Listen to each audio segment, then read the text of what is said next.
حضرت انس رضی اللہ تعالیٰ عنہ میرے آقا کے بڑے لاڈلے صحابی ہیں۔ آپ اس حدیث کو روایت کرتے ہیں۔ ساتھ حضرت عبداللہ بن عمر بھی اسی وقت تشریف فرما تھے۔ 3 بندے بیٹھے ہوئے تھے، ان میں ایک میرے آقا تھے، 2 میرے آقا کے صحابی تھے۔ ایک کا نام حضرت انس ہے، ایک کا نام حضرت عبداللہ ہے، اور حضرت عمر کے بیٹے ہیں۔ کتاب کون سی ہے؟ مسند امام اعظم ہے۔ آپ دل کھول کے کسی کو بتائیے گا، انشاءاللہ تعالی ذمہ دار ہوں گے۔ کتاب مسند امام اعظم، روایت کرنے والے حضرت انس، بیان کرنے والے میرے آقا۔ بیان فرماتے ہیں کہ ہم تینوں بندے بیٹھے ہوئے تھے، دروازے پر دستخط ہوئی۔ میرے آقا نے ارشاد فرمایا جاؤ انس دروازہ کھولو۔ آقا کون آیا ہے؟ میرے آقا نے ارشاد فرمایا تمہیں پتہ ہے کون آیا ہے؟ کہا یا رسول اللہ نہیں، آپ بیان فرما دیجئے۔ کہا یہ جو بھی بندہ آیا نا یہ جنتی ہے۔ دروازہ کھولا تو ایک عام سا بندہ تھا، عام سا بندہ، دنیا دار سا بندہ بیٹھا۔ آقا کریم صلی اللہ علیہ وآلہ وسلم سے چند مسائل سنے، چند مسائل پوچھے۔ یا رسول اللہ اس طرح کیا جائے تو کیا حیثیت ہے، اس طرح کیا جائے تو کیا معاملات ہے؟ میرے آقا نے مسائل اس کے حل کیے۔ تھوڑا وقت گزرا تو دروازے پر پھر دستخط ہوئی۔ میرے آقا نے ارشاد فرمایا عبداللہ جاؤ دروازہ کھولو۔ یا رسول اللہ اب کون ہوگا؟ کہا جو بھی ہوگا وہ بندہ جنتی ہے۔ دروازہ کھولا تو حضرت انس بیان کرتے ہیں کہ پھر وہی بندہ، پھر اس نے مسائل سنے سنائے، چلا گیا۔ وقت گزرا، پھر دروازے پر دستخط ہوئی۔ میرے آقا نے ارشاد فرمایا انس دروازہ کھولو، یہ جو بندہ ہوگا یہ جنتی ہوگا۔ دروازہ کھولا تو پھر وہی بندہ۔ حضرت انس بیان کرتے ہیں کہ پاس آ کر بیٹھا، مسئلے سنے سنائے، اپنے مسائلوں کا حل نکالا۔ جب حل نکالا چلا گیا، میرے آقا بھی تھوڑی دیر بعد تشریف لے گئے۔ اب میں اور عبداللہ دونوں آپس میں بات کرنے لگے کہ یار ایسا کون سا اس میں اچھا عمل ہے، اتنا خوش نصیب بندہ کہ میرے آقا نے 3 مرتبہ کہا کہ یہ بندہ جنتی ہے۔ ایسا کون سا عمل کرتا ہوگا کہ یہ بندہ اتنا جنتی ہے کہ میرے آقا نے ایک ہی وقت میں 3 بار اسے جنت کی مہر لگا کر ٹکٹ دے دی۔ حضرت عبداللہ عرض کرتے ہیں کہ انس اگر آپ کہیں تو میں اس بندے کا پتہ نہ کروں کہ ایسا کون سا عمل کرتا ہے جس وجہ سے اللہ کے پیارے حبیب نے اسے جنتی کہہ دیا، اور 1 مرتبہ نہیں، 2 مرتبہ نہیں، 3 مرتبہ جنتی کہا۔ حضرت انس نے کہا ہاں یار پتہ تو کرنا چاہیے، ہر نیک عمل جو اس میں پایا جاتا ہے ہم بھی وہ اپنے اندر سمانے کی کوشش کریں۔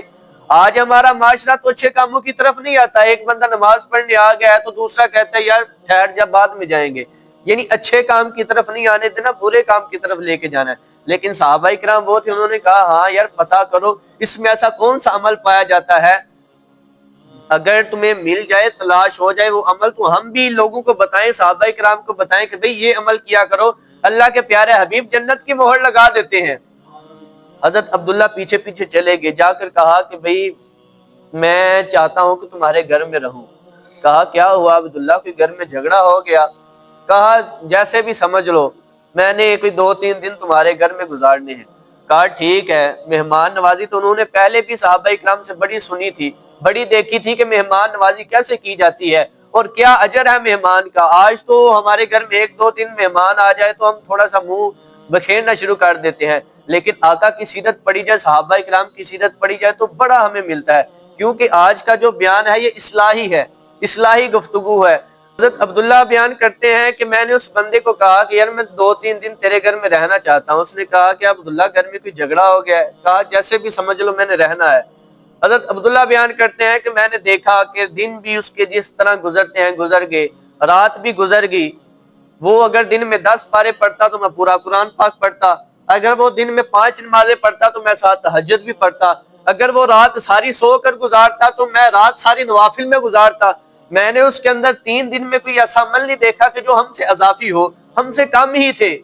اگر اس پارا وہ 1 پڑھتا تو میں 10 پڑھتا، یعنی اس حساب سے بھی کم تھا۔ اگر وہ 5 نمازیں پڑھتا تو میں ساتھ تہجد پڑھتا، اس حساب سے بھی وہ کم تھا۔ اگر وہ رات کو سوتا عشاء کی نماز پڑھ کر فجر تک سویا رہتا تو میں ساری رات عبادت کرتا، اسی حساب سے بھی وہ کم تھا۔ میں نے 3 دن لگاتار دیکھا، مجھے اس میں کوئی عمل نظر نہیں آیا۔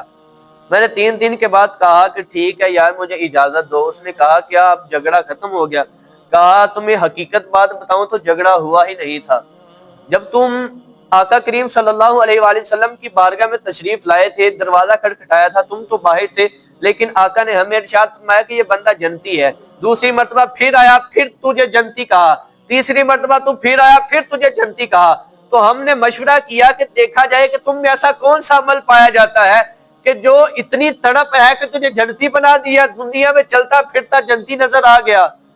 کہا عبداللہ پھر کیا نظر آیا؟ کہا مجھے تو ایسی تم میں کوئی چیز نظر نہیں آئی، لیکن اگر میں پوچھنا چاہوں تو بتاؤ گے کہ تم ایسا کیا عمل کرتے ہو جس وجہ سے اللہ کے پیارے حبیب نے تجھے جنتی کہہ دیا؟ کہا بتانا تو نہیں چاہتا، لیکن تو نے اتنی محنت کی، تجھے بتا دیتا ہوں۔ کہا جی لازمی بتائیے۔ کہا جب میں رات کو لیٹتا ہوں، جب رات کو لیٹتا ہوں تو میں اپنے دل کی طرف نگاہ کرتا ہوں، جب دل کی طرف نگاہ کرتا ہوں تو اپنے ضمیر سے اپنے دل کو جھنجھوڑ کر پوچھتا ہوں آج کسی کے ساتھ زیادتی تو نہیں کی، آج تو نے کسی کا حق تو نہیں مارا، آج کسی کی حق تلفی تو نہیں کی، آج کسی کا دل تو نہیں دکھایا، آج کسی پر تہمت بازی تو نہیں کی، آج لین دین میں کچھ ملاوٹ تو نہیں کی۔ تو میرا دل مجھے بتاتا ہے کہ نہیں، آج تو نے آقا کی سیرت کو اپنایا ہے، آج تو نے سنت نبوی کو اپنایا ہے۔ اگر کسی کی زیادتی مجھے رات کو نظر آتی ہے تو میں صبح ہونے سے پہلے پہلے، سورج اگنے سے پہلے پہلے اس بندے سے جا کر معافی طلب کر لیتا ہوں۔ تو اللہ کے پیارے حبیب کو یہ ادا میری اتنی پسند آئی کہ اللہ کے پیارے حبیب نے جنتی کی مہر لگا دی۔ یعنی پتہ چلتا ہے کہ نمازیں پڑھنی چاہیے، اچھا عمل ہے، لیکن ادھر بندہ 5 نمازیں پڑھے، باہر جا کے کسی کا دل دکھا دے تو وہ نمازیں کسی کام کی نہیں ہوں گی۔ بلکہ ایسی عبادت کے بارے میں حدیث مبارکہ ہے، اللہ کے پیارے حبیب ارشاد فرماتے ہیں کہ کچھ لوگ ایسے ہوں گے، ان کے پاس بڑی بڑی عبادتیں ہوں گی، بڑی نمازیں ہوں گی، بڑی ریاضتیں کی ہوں گی، لیکن کل معاشر کا دن ہوگا تو اللہ تبارک و تعالیٰ ان کی عبادتوں کو کالے کپڑے میں لپیٹ کر ان کے منہ پر مارے گا، مجھے تو تیری عبادت کی کوئی ضرورت نہیں، اگر میں نے عبادت ہی کروانی تھی تو جو فرشتے ابد سے لے کر ازل تک، ازل سے لے کر ابد تک میں نے بنائے ہیں، جو قیام کی حالت میں ہے وہ قیام کی حالت میں میری حمد و ثنا بیان کریں گے، جو رکوع کی حالت میں وہ رکوع کی حالت میں، جو سجود کی حالت میں وہ سجود کی حالت میں، جو تشہد کی حالت میں ہے، یعنی جس بھی مقصد کے لیے میں نے فرشتوں کو بنایا، جس طرح بنایا، وہ ابد سے لے کر ازل تک میری حمد و ثنا بیان کرتے رہیں گے۔ مجھے تو تمہاری عبادت کی کوئی ضرورت نہیں، عبادت تو میری کیا کرتا تھا، مسجد میں میری آتا تھا، لیکن مسجد میں آ کر لوگوں کا دل دکھا دیا کرتا تھا۔ عبادت تو تم میری کرتا تھا، لیکن باہر جا کر لوگوں پر تہمت بازی کرتا تھا۔ تمہیں کس نے حق دے دیا کہ تہمت بازی کیا کرو؟ بھئی تمہیں کس نے حق دیا کہ میرے بندوق پہ حق اٹھایا کرو؟ تو وہ صحابی بیان کرتے ہیں کہ اے عبداللہ میرے اندر یہ بات فقط ایک ایسی چیز ہے جس وجہ سے اللہ کے پیارے حبیب نے مجھے جنتی کہہ دیا۔ اسی حدیث کے نیچے پڑھا جائے تو میرے آقا ارشاد فرماتے ہیں کہ تم پر فرض ہے، اے مسلمانوں تم پر فرض ہے کہ تم ایک دوسرے کے لیے حسن گمان رکھا کرو۔ حسن گمان مطلب ایک دوسرے کے لیے اچھا سوچا کرو۔ اس کی تفسیر میں مفسرین کرام ارشاد فرماتے ہیں کہ اگر تمہارا کوئی پیارا ہو، چاہنے والا ہو، کسی وجہ سے تمہارے دل میں اس کے لیے نفرت پیدا ہو جائے، کسی معاملات بڑے ہو جاتے ہیں، کسی وجہ سے تمہارے دل میں اس کے لیے بغض آ جائے، تو کیسے دور کرو گے؟ تم اس کی اچھائیوں کو یاد کیا کرو کہ کوئی وقت تھا کہ اس نے میرے ساتھ فلاں اچھائی کی، کوئی وقت تھا کہ اس نے میرا ساتھ دیا، کوئی وقت تھا کہ کوئی مشکل وقت میرے پر آ گیا تو اس نے میرا ساتھ دیا۔ تو جب تم اس کی اچھائیوں کو یاد کرو گے تو تمہارے دلوں میں محبت آ جائے گی۔ آج ہمیں ضرورت ہے اپنے دلوں کو صاف کرنے کی۔ حدیث مبارکہ کے عین مطابق اگر بات کی جائے تو میرے آقا نے ارشاد فرمایا مومن کا آئینہ ہوتا ہے، وہ اپنے میں دوسرے کو دیکھتا ہے اور دوسرے میں خود کو دیکھتا ہے۔ آج اگر ہم کسی کے کردار پر کیچڑ اچھالیں گے تو در حقیقت ہم اس کے کردار پر نہیں کیچڑ اچھالیں گے، ہم نے اس کے اندر سے عین حدیث مبارکہ کے مطابق خود کے چہرے کو دیکھا۔ بھئی تمہیں دوسرے بندے کے چہرے سے خود کے کردار نظر آ رہے ہیں، تم خود گھٹیا انسان ہو لیکن دوسرے پر کیچڑ اچھال رہے ہو۔ بھئی تمہیں کون اجازت دیتا ہے کہ ایک مسلمان کی عزت کو اچھالا جائے؟ تمہیں کون اجازت دیتا ہے؟ میرے آقا کی تو ایسی تعلیمات نہیں تھی۔ پھر آقا سے صحابہ کرام آئے، صحابہ کرام کی تو ایسی تعلیمات نہیں تھی۔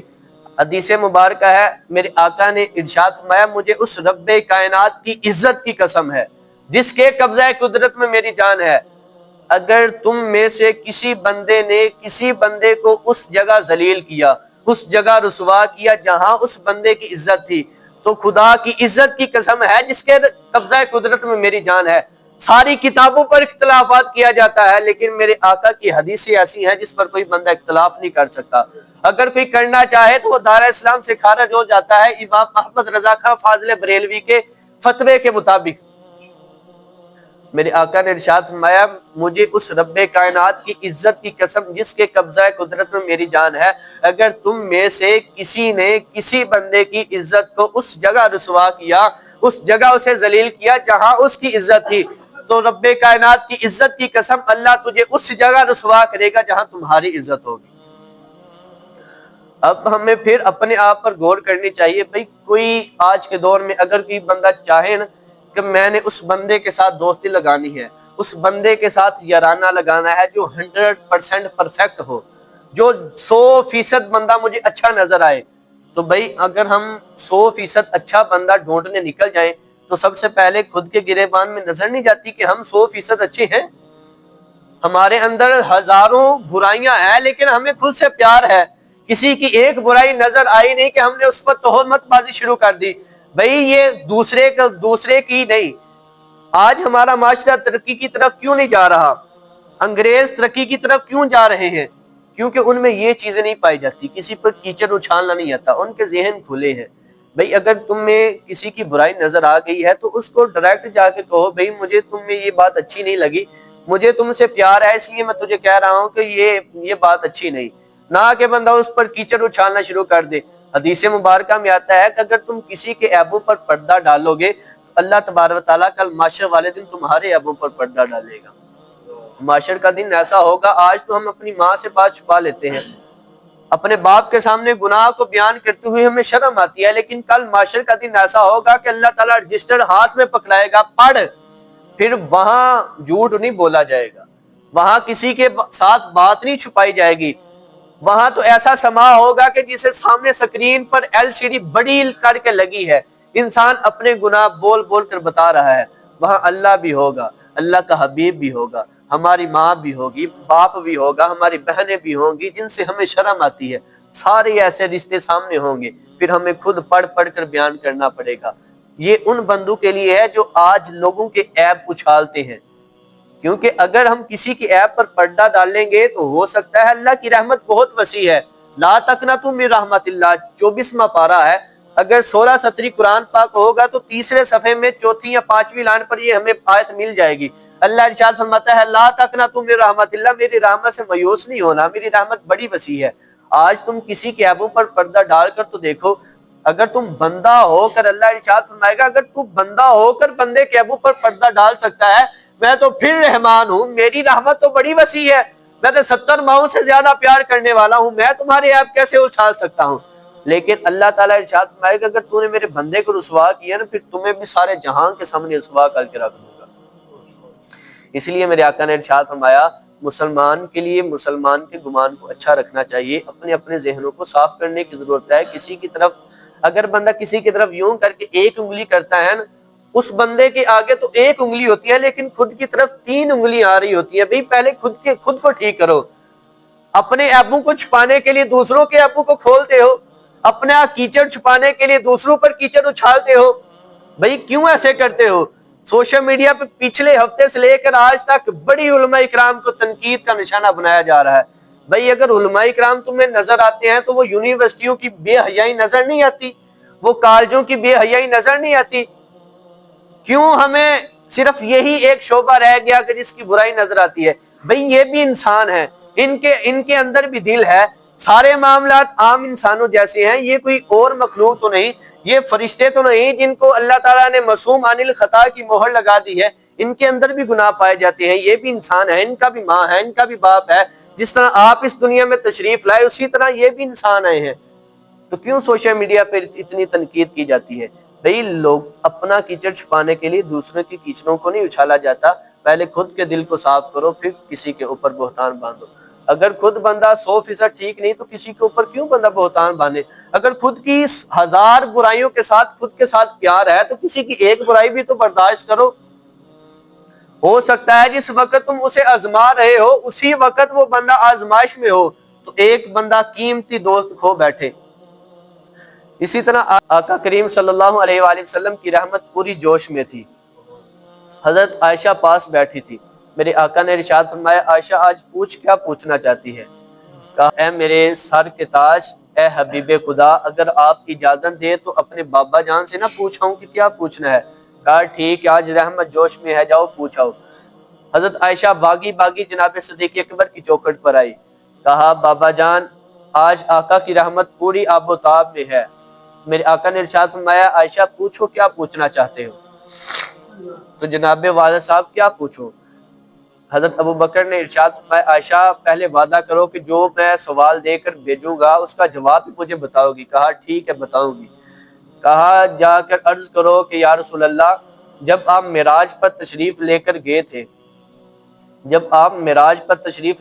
تھے تو عرش مکان لا مکان، جہاں جبرائیل بھی پیچھے رہ گئے، سب کچھ پیچھے رہ گیا، وہاں جہاں کرسی بھی ختم، لا مکان اللہ تعالیٰ کے اور آپ کے درمیان جو راز و نیاز کی باتیں ہوئیں ان میں سے فقط ایک بات بتا دیجیے. حضرت عائشہ آئی، آ کے کہا یا رسول اللہ پوچھ آئی ہوں. میرے آقا نے ارشاد فرمایا پوچھو. حضرت عائشہ نے عرض کی یا رسول اللہ وہ ایک بات بتا دیجئے، ساری کی نہیں التجا کرتی، صرف ایک بات بتا دیں کہ جو آپ کے اور اللہ کے درمیان راز و نیاز کی باتیں ہوئی. کہا وہ بات تو راز و نیاز کی تھی میری اور اللہ کی، لیکن میں نے تجھے چونکہ کہا تھا کہ جو پوچھے گی بتاؤں گا تو تجھے بتا دیتا ہوں. کہا یا رسول اللہ بتائیے. کہا اس وقت اللہ نے ارشاد فرمایا پیارے حبیب تمہاری امت کا یہ انعام ہوگا کہ جو بندہ دو ٹوٹے ہوئے دلوں کو جوڑ دے گا اللہ تبارک و تعالیٰ ان دو بندوں کو بغیر حساب و کتاب جنت عطا کر دے گا. سبحان اللہ. جواب لیا تو اپنے وعدے کے مطابق حضرت عائشہ صدیقہ اپنے والد محترم کے پاس آئی. کہا بابا جان اللہ کے پیارے حبیب ارشاد فرماتے ہیں کہ جو بندہ دو ٹوٹے ہوئے دلوں کو آپس میں جوڑے گا اللہ تبارک تعالیٰ اس بندے کو بغیر حساب و کتاب جنت عطا فرما دے گا. اتنی بات سنی تو جناب صدیق اکبر رونا شروع کر دیا.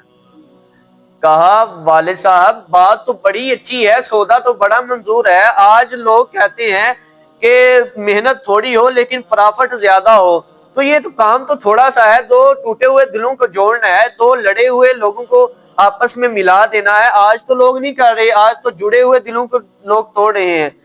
تو کہا اے عائشہ تو نے صرف ایک پہلو دیکھا ہے کہ جو بندہ دو ٹوٹے ہوئے دلوں کو جوڑے گا اللہ اس کو بغیر حساب و کتاب جنت فرما دے گا، تو جو بندہ دو جڑے ہوئے دلوں کو توڑے گا اللہ اسے ویسے ہی بغیر حساب و کتاب جہنم عطا کر دے گا.